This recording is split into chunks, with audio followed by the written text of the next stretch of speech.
When you take a world-class retoucher and have them create their own art, you end up with amazing work. Today, it's Kelly Robitaille on Behind the Shot.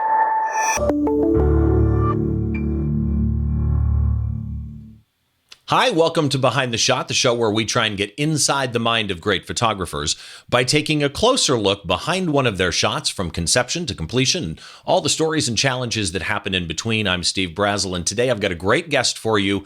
I want to get into it quick. I do need to do a little bit of housekeeping. First of all, if you are a podcast listener and using a podcast application, make sure that when you go to the iTunes store or wherever and you search for Behind the Shot, that you choose either the Behind the Shot video feed or Behind the Shot audio feed.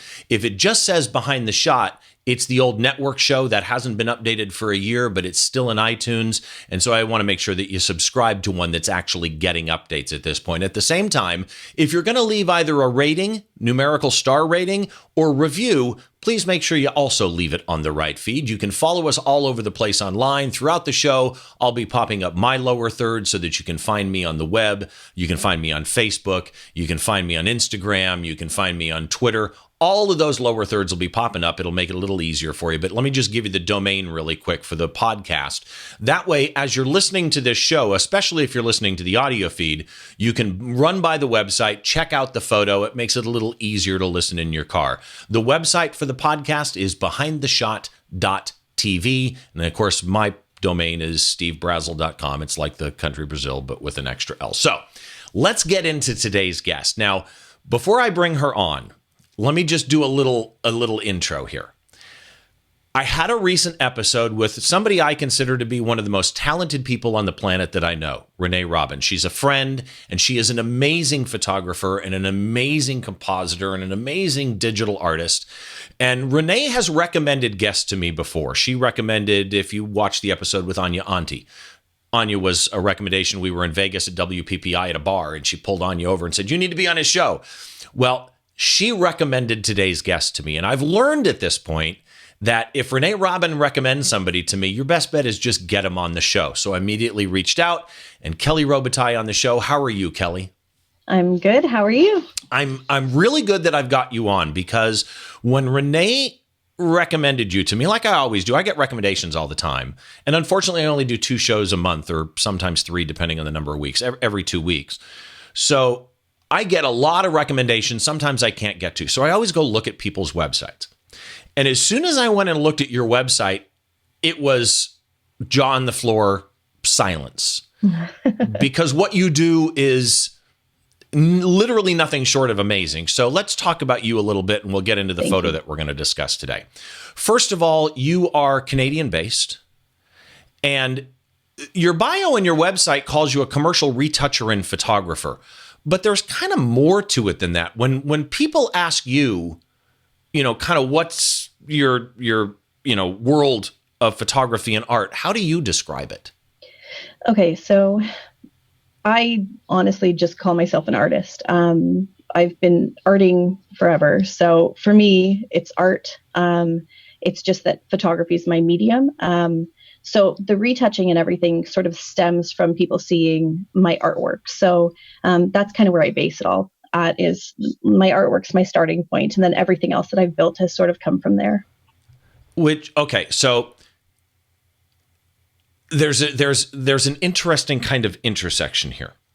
When you look through your retouching portfolio, you have retouched literally photographs of Hollywood A-listers. Mm-hmm. Right. So explain to me how that works. Let's say I'm photographer A, and I'm shooting, A-list actor or actress, but for some reason I'm not a great retoucher. Do I come to you and hire you to do the retouching for me? I mean, how does that process of being only a retoucher work? So interesting story. So I reached out to a photographer that I've admired for a while. So his name is Brian Bowen Smith, and he does a lot of celebrity photography. So I'd reached out to him on Instagram and just said, I love your work. And if you have any advice for someone who's, looking to get into retouching or, looking to expand my business, can you let me know, what you feel about my work and any advice? I'd love it. And so not expecting to hear back. so they're in California, so they're 3 hours behind us. So it was midnight and I was laying in bed. My phone went off and it was a message on Instagram from Brian saying how much he loved my work and my color grading and my retouching. And was I interested in doing some retouching for him? And of course, I'm like freaking out and screaming, and it's midnight and trying to be professional, but not doing a very good job at it. And so we chatted a little bit over Instagram, and then he said, well, what's your number? I'm going to give you a call. So it's like 12:30 a.m. and Brian Bowen Smith, who I love, is calling my phone. So he loved my work. It was a fluke that, I just happened to take the initiative and reach out and, put myself out there. And he sent me some images of Matt Bomer and said, can you edit these for me? And we'll see how it goes. And the next day I did and sent them back. And he said, perfect, hired. And we've been working together ever since. So, and then a lot of things from there have sort of stemmed from him throwing my name out into the universe of, photographers. And so that's I talk with some of the people of the actors and actresses, so maybe they'll come back to me with other projects. And I've built a pretty good repertoire of people that are interested in my retouching. So, it just sort of steamrolled from there. The portfolio that you have, magazine covers and headshots, and seriously, people, you need to go look. I'm putting, for the people on the video feed, I'm putting Kelly's lower third up with her domain. But your website is kellyrobitaille.com. And spell the name for us just really quick. My name? Yeah. Robitaille. All right. So it's kellyrobitaille.com. KELLYROBITAILLE.com. And right. Go looking through the portrait sessions, which are really fascinating. Then she has a separate section for creative portraits. And then she has what we're going to talk about today. Whimsical waifs. And the way that so whimsical waifs, exaggerated body features and forms and large eyes and things like that, is, how did the concept of that come about? Okay, so like I said earlier, I've been arting since I was itty bitty. And art has always sort of been an escape for me, dealing with a lot of things through childhood. So art's been an escape for me. So as I was going through my teen years, I wanted to focus on art. And then everyone, of course, says art's not a career, and went into graphic design. And that's where I learned Photoshop, was through my graphic design. And then when I decided to have kids, my career took a back seat to the kids. And I started playing around with photography because I wanted to take photos of my children. And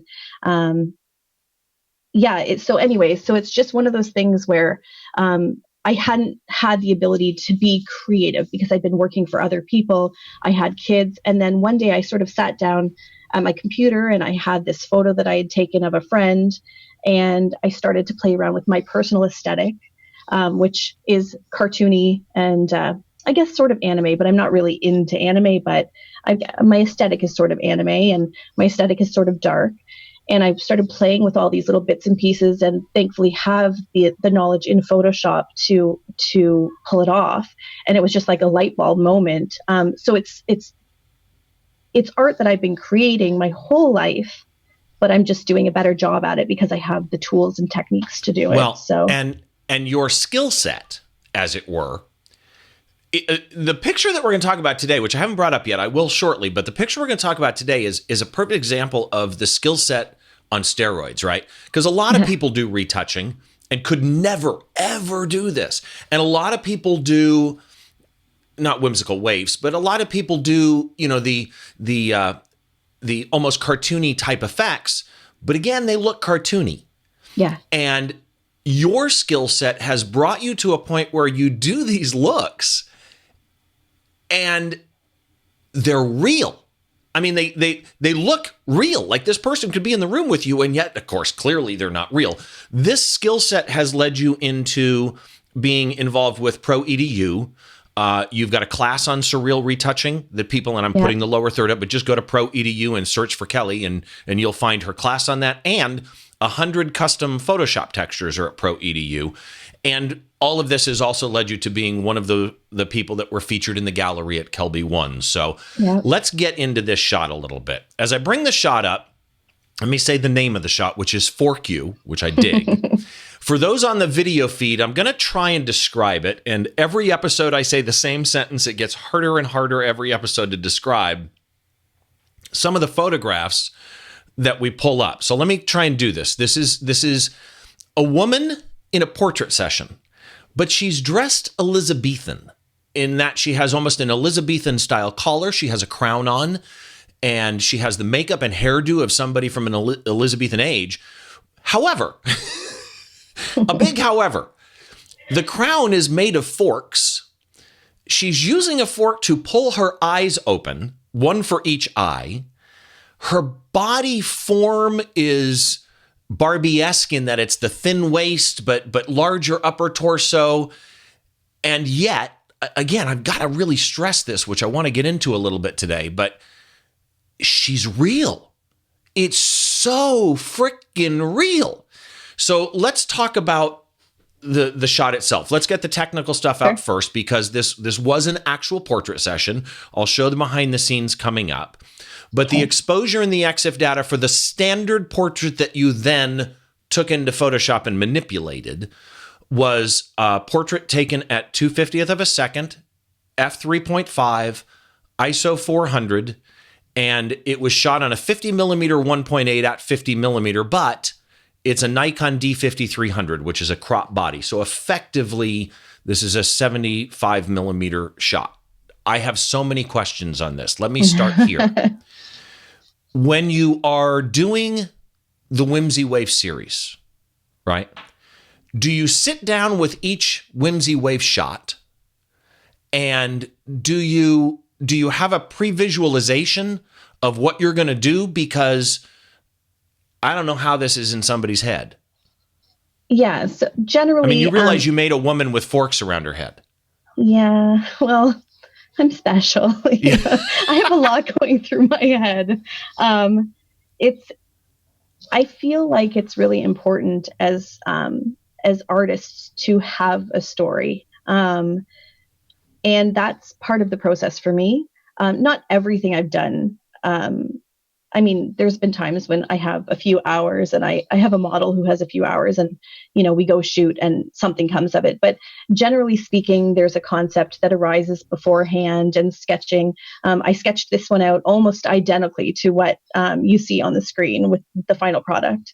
You storyboarded it? You actually drew it out? Yeah. Interesting. Yeah. So I draw them out. Again, I used to draw a lot. I don't really anymore, so my drawing skills aren't very good anymore. But it just gives me incentive behind the image. So when I go in to shoot the image, I have a bunch of other poses and closer up and further away and side profiles and not. But when I decided to create this image, I knew exactly what I wanted. I knew where I wanted the forks to be. I knew that I wanted, because there's a story behind it. So, okay. What's the story? Yeah. Okay. So the idea behind this is fork you. So, I mean, we can all we can extrapolate what that means. So the idea behind this is that we all deal with ridicule. And there's so many opinions of us, and other people have so many opinions of us, and it eats away at you, right? When you listen to other people and their thoughts about you or your work or the way you raise kids or the way your marriage is. Everyone has an opinion on what you're doing with your life. So we have a choice. We can either take those things and ball them up inside and let them break us down, or we can choose to reinvent ourselves. And that's exactly what she's doing, is she's reinventing herself. So the fork up by her head is sort of like her giving in. So, she's thought about it. She's giving in to these horrible things that people are saying, or these opinions they have. The other one, where she's pulling her eye open, she's seeing the reality of it. And then she's making the crown for herself. So she's taking all those bad things and she's creating something beautiful out of all the negative things that people have said to her. That is fascinating.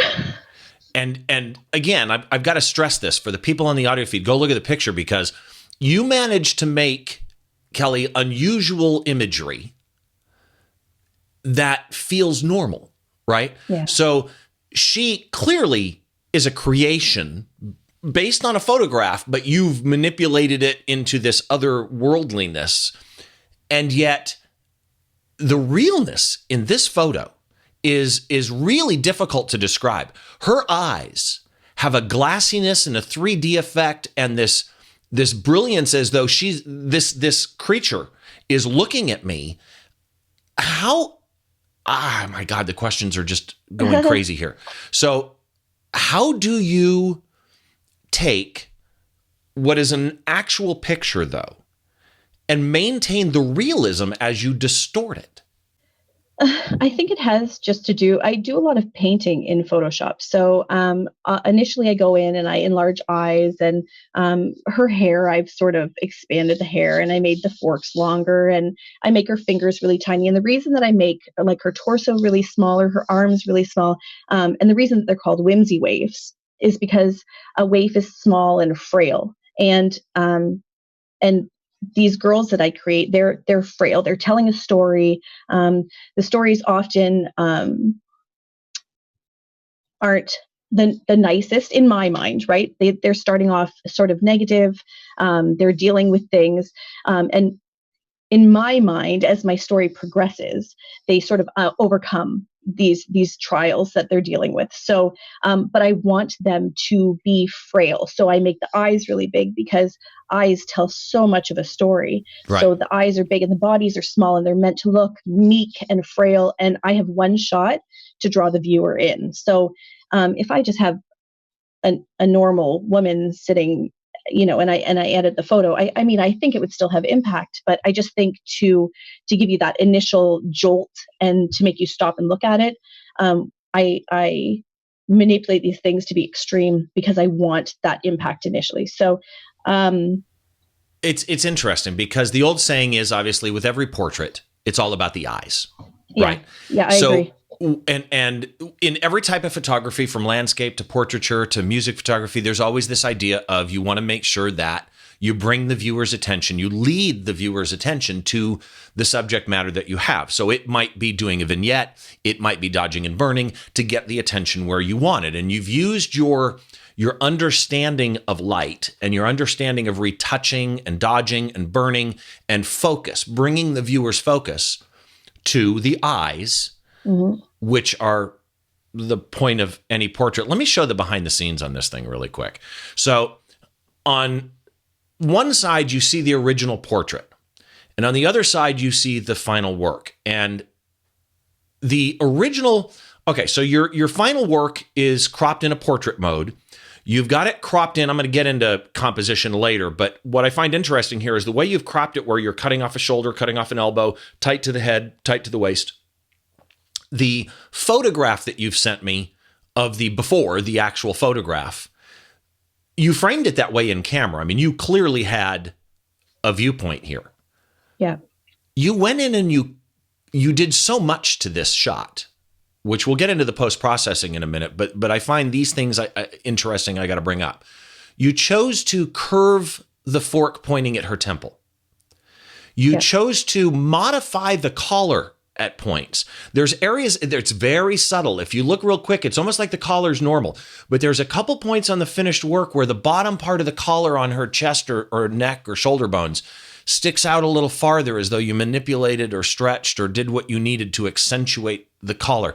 The lighting on the collar, completely different and accentuated. As you are doing her fingers. Oh, here was the other thing I needed to bring up. It just hit me. The hand that's down in front of her holding the vertical fork. This is going to sound weird, people, but it's true. The wrinkles and creases in the palm of her hand look more realistic than in the actual photo. So when you're sitting down to retouch this thing, is all of that in your head at once, or are you more like a painter with a blank canvas and you're working your way in segments across the screen working on it? I just work on it. When it comes to the retouching, like I said, I know what I want the final image to feel like, and I have a general idea of what I want it to look like. But I think it's the artist in me. I paint on the image. I'll go back to it. I mean, this one took me Well, days there's and a good days to question. complete. How long does a picture like this take you to make in post? It depends on the picture. It depends on how much of the story I feel is needing to be told. This one took me a while just because I wanted to get it right. I actually used this picture as the release image for my textures with Pro EDU. Okay. So I wanted it to be perfect because it was showcasing the release of my textures. So that's in the back. You can see in the red behind her.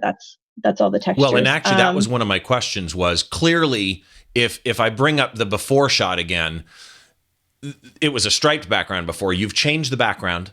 You've added a texture overlay. On all your whimsy waifs, do you tend to go that way? Oh, yeah, pretty much. Yeah. Okay. I love the way that a texture feels.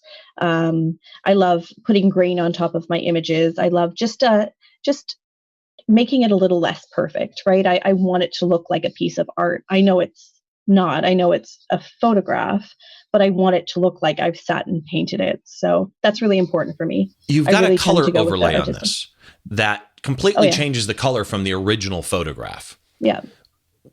You also, again, I'm trying so hard to figure out how you make the eyes so realistic looking. Is there a trick when that's clearly some close-up work. Is there a trick to get that glassy look? So again, I just sort of paint over the whole image. So what I'll do, it's basically the same as adding like a frequency separation layer. Oh. So I have the high layer and the low layer, and then I put a layer in between. So I still retain all of the skin texture. And then I paint underneath that layer. So I'll go right in and I paint in the waterline. I paint around the lips. I'll paint highlights on the nose.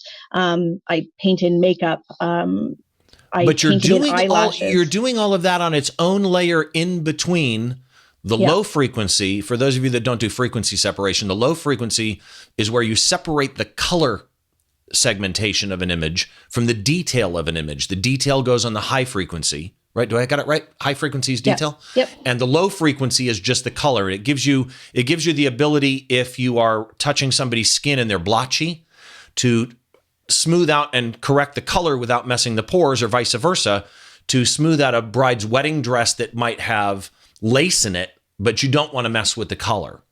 But you add a layer in between purely for painting. Yeah, just for painting. And it might be several layers. It depends on what I want to play with the opacity with, or if I feel like I'm happy with the painting that I've done and I'm experimenting, then I'll add another layer on top of that. So interesting. Now, how do you get, because clearly, again, based on that before shot, this is a normal picture with normal skin that doesn't match the background, right? And the crown band around her forehead and the forks look like tin, right? Look like just cut metal. Here it looks like aged. I mean, this looks like a crown. It looks like it's an old crown. How do you color blend when you're compositing these things using those retouching skills that you have? How do you unify all of that color harmony? I mean, it depends on. Generally, I don't do a whole lot of composite, so I don't really have to worry about switching colors to match, because it's not a composite. And even with this, around her head, I've actually just zoomed in, took a piece of the fork out.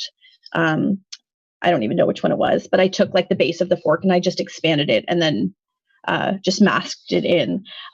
So, and again, hold on a second. So, okay. Yeah. So in the let me pull up the behind the scenes again, because now I'm getting it. So that was just a piece of tin with forks on it. That was actually a visor from the dollar store, like the visor. Okay.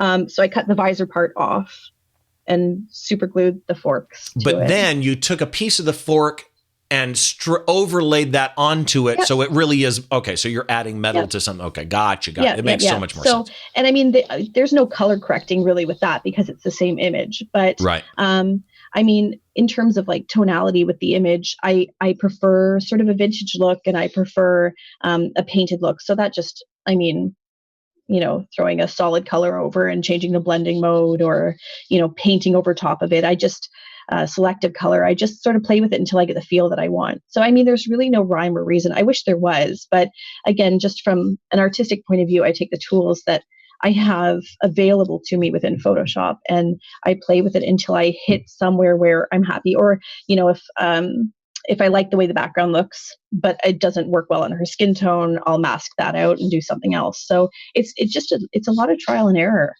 I mean, I wish I could make it more complicated than it is. But it's just a personal preference. And it's, again, I say this to people all the time when they take my tutorial and they want to create this artwork and they're trying to do exactly what I do. And it's not about doing what I do. And the reason I did the tutorial, I want people to be creative. So, you know, I can tell you exactly what I've done to this image, but it's not going to matter, because when you do your own work, you're going to edit it the way you want to edit it. It's your art.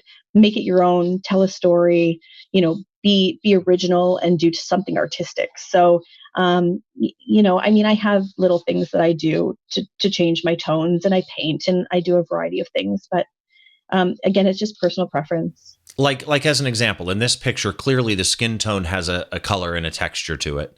Would that have been a color overlay? Would that have been painted on? Would it have been a layer of color with a blend mode? No, it's actually painted. This one specifically. I will do blend modes sometimes, or to match, I'll do saturation and get rid of some of the reds and stuff. But for this one specifically, honestly, I just did the frequency separation layer, added a layer in between, frequency separation, did a layer in between, and then I just paint over the skin and I make it cohesive, and I get the tonality that I want. But I mean, like when I say painting, I don't mean I just take like a big brush and just, you know, run over the whole face. I'm like going in and doing the creases in the nose, and, you know, this tone might be different than this tone might be, you know, so yeah. So the creases in the hand, the same thing, right? That's part of the story. So there could be, you know, like, I want to say several, but it's more than several different tones in there. So it's like an artist where I'm mixing my paint. It's the same thing. I'm using the eyedropper tool. I'm painting in just a variety of colors and tones. So looking at the original, there's one thing I noticed, and that was it looks like it's two catch lights, except one of them is reflecting in such a way as to create a third catch light in one of the eyes. But I'm guessing this was a 2-light setup. Since you're manipulating the image so much, does lighting play a huge role? And more importantly, does makeup play a huge role? Or it doesn't really matter so much because you're going to do so much painting after the fact? I have a specific way that I like to shoot in terms of lighting. I have a tendency to do more split lighting because I like the drama of the darker side of the face. So split lighting would be a key light on one side that's a stopper brighter than a fill light on the other side to get more of a one half of the face being shadowy and one half brighter. Yeah, it adds drama, and that's what I'm looking for, is drama. And in terms of the makeup, I think that so the initial image, the best way for me to describe it is it's my starter canvas. So it would be like an artist taking a canvas and doing a quick sketch on a canvas, and then we build from there. So I sort of feel like that's what it is for me. It's my starter canvas, and then I'm just building on top. So of course the makeup's important. I have an amazing makeup artist that I work with, who's actually the model in this picture. We talk about the makeup that we want. And again, it's the base canvas, but I'll change things. Like I can't remember if I changed the color of her lipstick or not in this image, but like I'll paint other makeup in, or I'll add, like color to the nose and things like that. So as much as it is important, and I think it's important to have an idea of where you're going with your final image, to me, it's not the be all and the end all, because I feel like I can create those things in post anyways. But it's a start. Did you have the idea of bending the fork before you shot it, or was that in post? That was actually an afterthought. So it's obviously straight in the pre-shot, the initial image. Yeah. But again, the reason that I chose to bend it was because that fork represents her sort of giving into the opinions of others, and that's a warped, to me anyway, that's a warped way to sort of live your life. So that's why I bend the fork. See, I love the story behind it. Yeah. And the composition, again, she's not, for those on the audio feed, she's not centered. She's pretty much on a rule of third. She's got the elbows cut off on both sides, but the shoulders are there, but she's tight to the right side. So it's filling the frame. It's almost like you're looking through a window. You're obviously a Photoshop user. Yes. In the end result, this is my real curiosity for somebody that does retouching like you do. In the end image, how many layers would this picture have? So I'm bad. I actually merge my layers You constantly. do? Wow. I thought most retouchers left all the layers. I do when I'm retouching like commercial stuff, but for my artwork, I'm constantly merging. And again, I think it's just the artist in me. I make the choices, and I feel like once I've made those choices, that's final. I don't want to have the ability to go back. So I merge everything, and then I just continue to work. Has it ever burned you? Not really. Wow, man. No. Because as I merged down, Command Shift, Command Option Shift E or whatever, or Command E to merge down. As I merged down, I would have this. My heart would stop for half a second. Yeah, I don't know. I love what I do, and I'm so passionate about every image that I create. And I think as I go, it's just I'm just building and building and building, and so I'll flatten it and then start painting again, or adding different elements. And I think it's just a testament to the actual story, right? I don't like it's finalized, and I'm happy with it. And why would I go back if I'm feeling secure about it in that moment? And also, I mean, if something doesn't look right, I have a tendency to flip my images to see how they look. So if this I go one back was in flipped, and something, actually, yeah. So, I mean, I don't do it all the time, but sometimes I notice, like, I'll flip it and one of the eyes will, like, significantly be different than the other, or, something to that effect. And then I'll fix it and then flip it back the other way. But I don't know. It's just, this is how it's supposed to be. I created it this way. If I need to fix something, even if it's flattened, I can puppet warp or, liquefy or, paint it out or clone it out or whatever I need to do. So I know that a lot of people are very anti merging. I've heard it before. Yeah. That was one of the things in my tutorial that someone said was that I work in a very destructive way. And I know I do for this, but again, it's my artwork. It's not for a client, it's mine. So you said something that's interesting, and that is that you flip an image sometimes to see if an eye stands out more. And I learned from my friend Troy Miller in judging images or deciding on where the subject of your image is. And it's one of my favorite tricks now, is just in Lightroom or wherever, to rotate an image upside down. Because when an image is upside down, it tends to remove the reality of the shapes. And the brightest image, or the image that really, the part of the image that really draws your eye, suddenly becomes like a magnet to you. And you'll know where the viewer's eye is going to go when that image is upside down. How does an image like this relate to normal retouching? It's pretty similar to the way that I retouch. It's just more extreme. It's like my retouching on steroids. So like my commercial retouching on steroids. So if someone went to Pro EDU, they took your surreal retouching class, which is what it's called, surreal retouching. Yep. And they wanted to start getting into trying to make surreal images like this, but with their own voice, right? Like you said earlier, don't mimic Kelly. Go in and find the story. She had a story with this based on her history. Find the story you want to tell. What's your one important tip for somebody that wanted to try and make surreal images like this? Well, it's very difficult for me. I have people that message me all the time and want critique on their work. And I have a very hard time critiquing someone else's work because, again, from my perspective, this is your art. So if you've created it and you're happy with it and you're happy to put it out into the universe, obviously you're happy with it for a reason. So who am I to judge you on your artwork? Now, if I notice like some people, they'll expand the eyes, but they only do it in liquify, and then the pupils will, sort of be oblong or something. Like I'll mention things like that. But I guess ultimately it's just you need. Sorry. No, I was going to say, you said they'd only do it in liquify, which indicates there should be another tool involved. Puppet work? Yeah, so I actually cut out the eyes and expand them. Oh. And then mask the eyes out and place them back on the face. And then I'll go in and liquify. So. Wow. Okay. So basic retouching. Let's go to just standard portraiture here, right? From a basic retouching point of view, what are the best tools people need to learn to use, and what are the best retouching tip? Best tools. I think color grading is really important, and learning how to use your curves properly. Curves has been a lifesaver for me. I feel like that makes a huge difference in my retouching, which is, I guess, odd, but I love curves. And again, skin is so important, right? That's the make or break with retouching. If your skin looks fake, then, you've killed the image. So I would say that the best thing that I've ever done is learning how to just really manipulate the skin to look realistic, but still look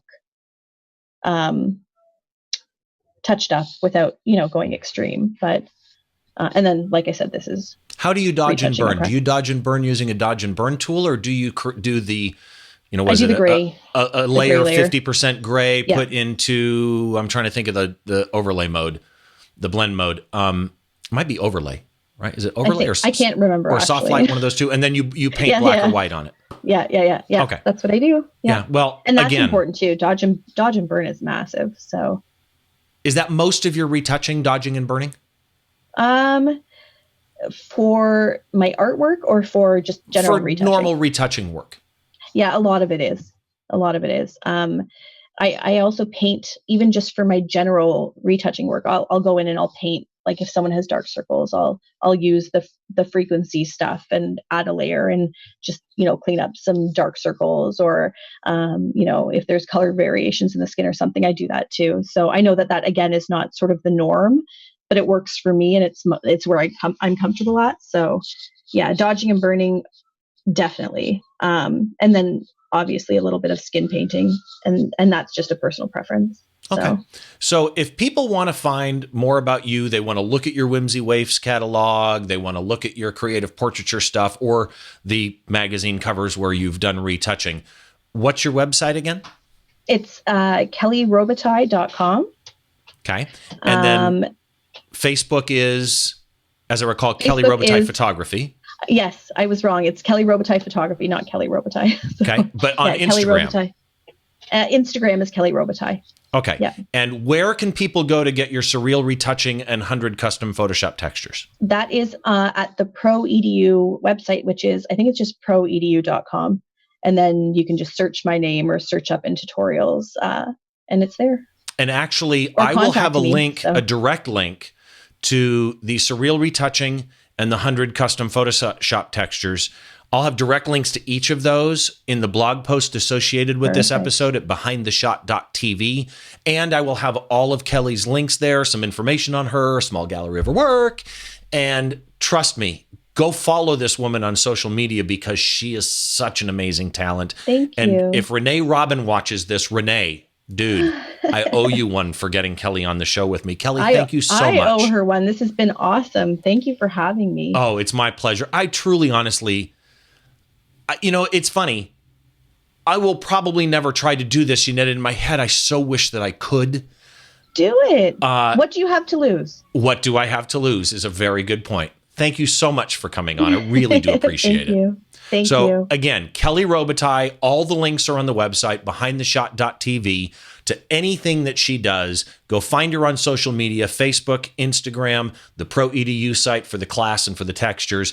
I'm Steve Brazill, your host, and as always, this episode will have with it a blog post that has all the information on her and Also on the website at behindtheshot.tv, you can find all the information about me. You can also find me at stevebrazill.com. It's like Brazill, but 2 L's. That makes it a little easier for you.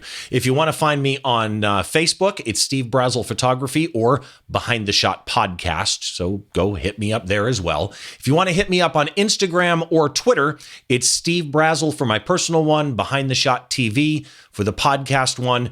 And please, I always try and reach back to anybody that hits me up and reaches out to me. I was just on the Photo Taco podcast and I got a bunch of responses from that.